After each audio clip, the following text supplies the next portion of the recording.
Hey, welcome back to Who's Up, where we get into personal finances, health and wellness, sports, and some current events.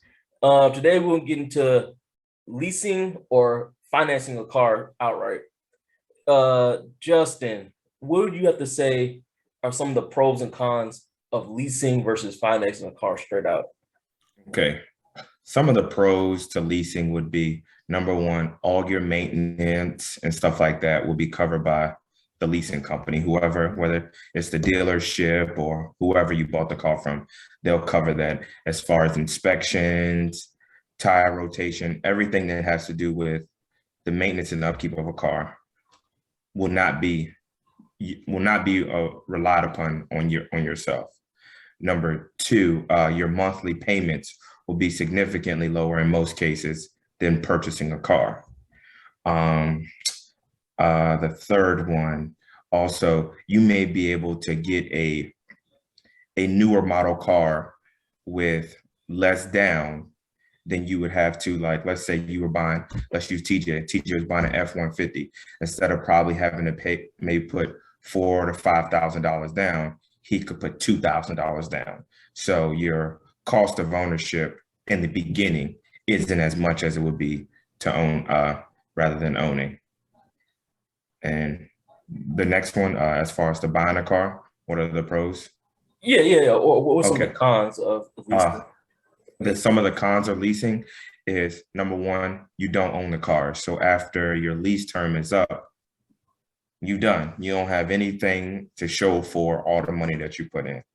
Number two, you are restricted upon the miles that you can drive. If you drive over a certain amount of miles, they may charge you between 25 to 50 cents per mile over the lease. Um, number three, the other big con is, what is it? I'm trying to think. You don't own it. The miles. You can't do anything to it, right? Like you can't Yeah, customize it. yeah. You can't update it, upgrade it, nothing. Like it's not yours. Um, so that would be the cons to leasing, the three big ones. And then on the flip side, buying, some of the pros, you get to own the car. Number two, depending upon, like again, you get to make all the modifications.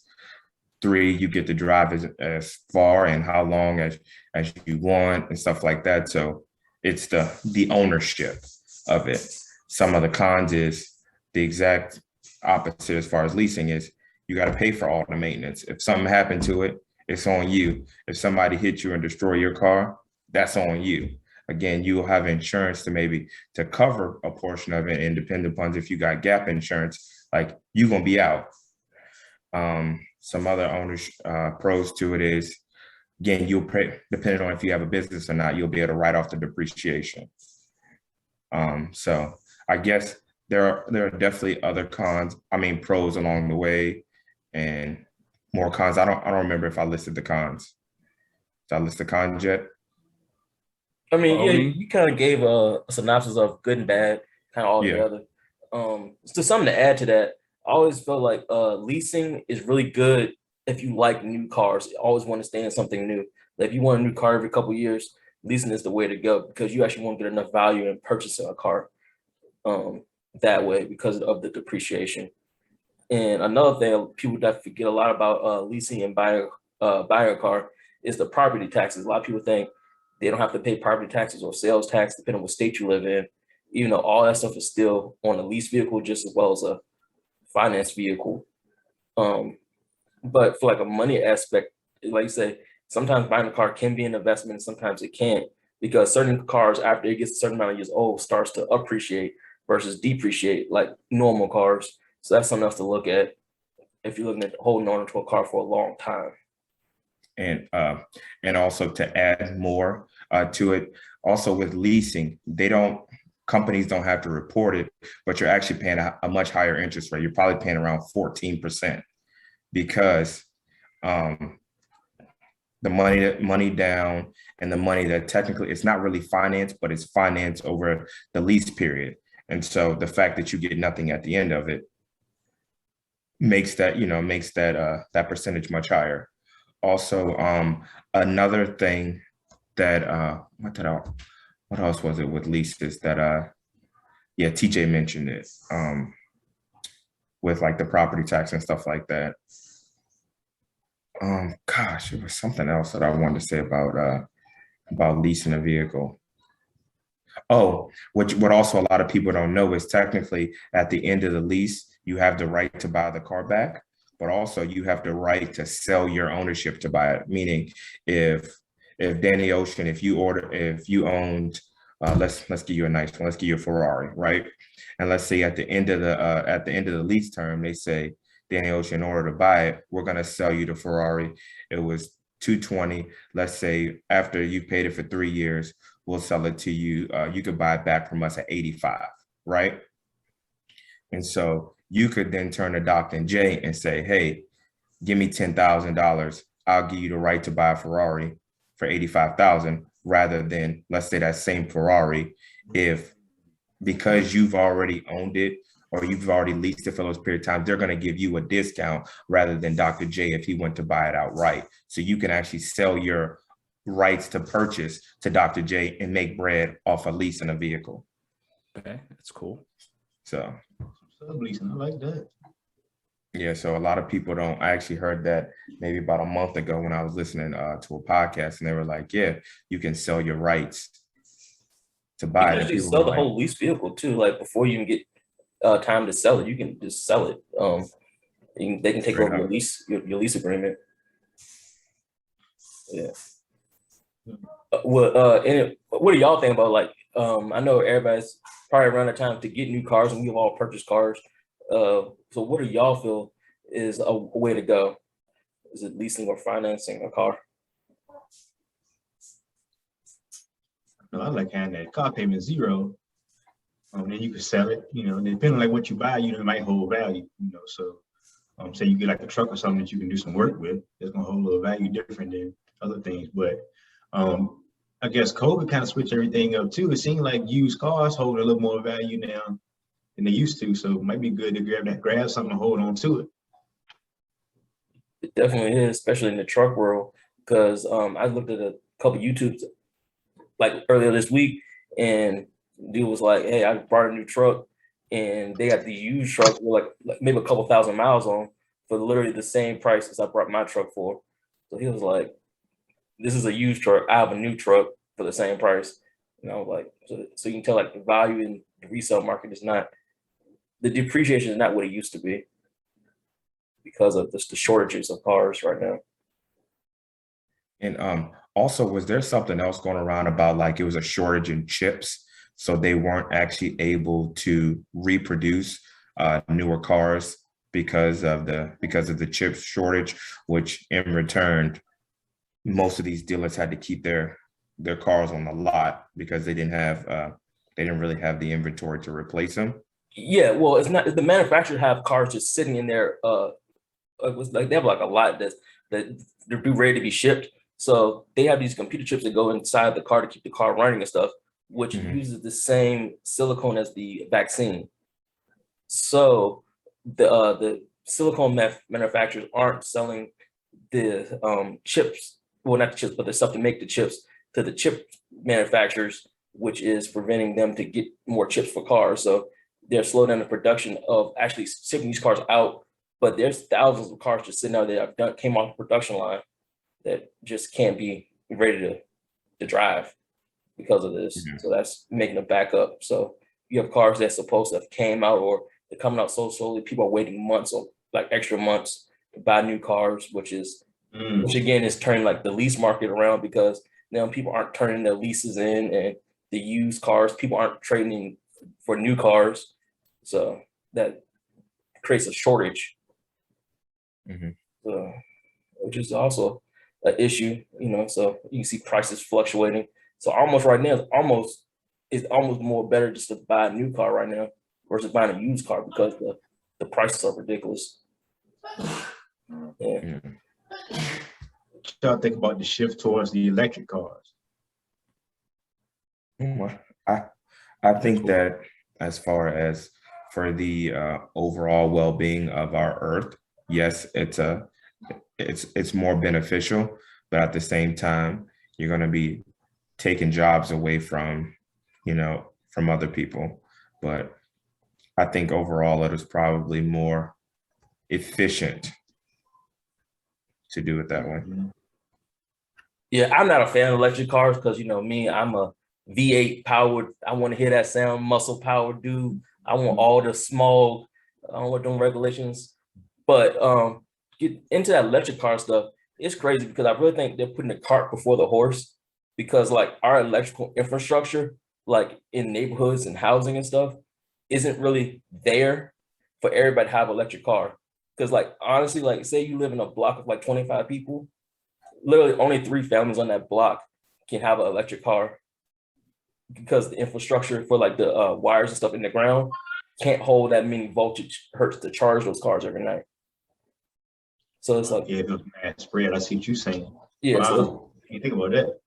yeah, that's what. So like everybody's pushing this green. Oh, go electric. It's better for the environment. Yeah, everybody getting an electric car. Yeah, it's not gonna happen because you can have power outages and everything else. Things gonna be blowing up. Fires gonna be happening because the infrastructure isn't there for that. But I mean, we'll see. Our government's pushing it. So Well, then I guess now you got some jobs opening up to put the infrastructure in, but labor shortage. yeah. All right. So our next topic: some healthy foods for the wintertime. Or not necessarily, or some food options for the wintertime. Dr. J, what do you have for us on this? Yeah. Cold weather bring up soup on my mind. So I'm gonna go down my list. These are my favorite ones. Not in any order. It's too hard to choose, it really is. I'm gonna say chicken noodle soup. Gotta go with that. It's classic. Gumbo. Gotta have that. They get my okra fix. Then you got your chilies. Can't go wrong with chili. You got some good beans. And the Brunswick stew, another classic. And then one that a lot of people don't mess with, but it's good to come back around to it. That classic tomato soup. I don't know what y'all got on y'all menu, but I gotta have a good soup in the cold weather here. Yeah, I agree with you, man. That crock pot is your friend in the wintertime. Sure. So, like I said, soups and stews. Like I love me a beef stew or some slow cooked or like some chicken cream of chicken. Oh, real good. Like I said, that crock pot is your friend. Some good biscuits. I know them biscuits ain't the best, all that starch and empty calories, but boy, some stew and biscuits, I had you sitting right. Some cornbread. Yeah, put you in a hibernation. Yeah, that's it. That's it. Bears know, man. Hibernate, ride the winter out. Shoot. Dr. J, what are some like ways that we can take some of these classic soups and make them better for our body? Like whole wheat noodles or. Yeah, they got those. Then they got actually some noodles that you can make them out of other vegetables. Like they maybe add beans, or they might be out of like spinach or something like that. But even if you get the classic ones, we still got the weight room that we can hit in the wintertime. So as long as we keeping our activity level up, we're all set and good enough. But say we can reduce a little sodium, a little less grease maybe. You might sacrifice this much flavor, but we'll be all right in the long run. Or say you could try to boost in stuff that's more healthy for you. Say we can boost a little extra garlic into it, a little extra onion, a few extra peppers. Say we take chicken noodle soup. All right, you got the basic Campbell's version, right? Water, salt, grease, noodle. All right, boom. Then we can take it to somebody's grandma's house. We can have the noodles. We can add some peppers in there, some carrots, some onions. So we overload the vegetable to it. And maybe even expand your vegetables that you haven't tried. So I think this year I might try to sneak an extra zucchini over in there just to try it out, see how it hit. I might even grill it and then drop it in there just so it have a little different texture to it.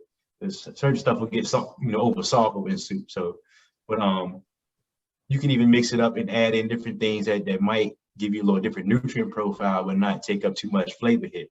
So say you can add in like chia seed or hemp seed hearts or flax seeds, all that kind of stuff. Like say you want to thicken your soup up, right? Instead of hitting it with the flour, you could hit it with the ground flax seed. It costs a little bit more, but you don't need as much of it either, right? So, or say you're making your gravies and whatnot, you can do the same kind of thing. End up thickening it up, but now you got a little extra fiber, omega-3s and 6s and that kind of stuff. So you can get some of the same vibe, but a little tweak to it, and it's altogether different.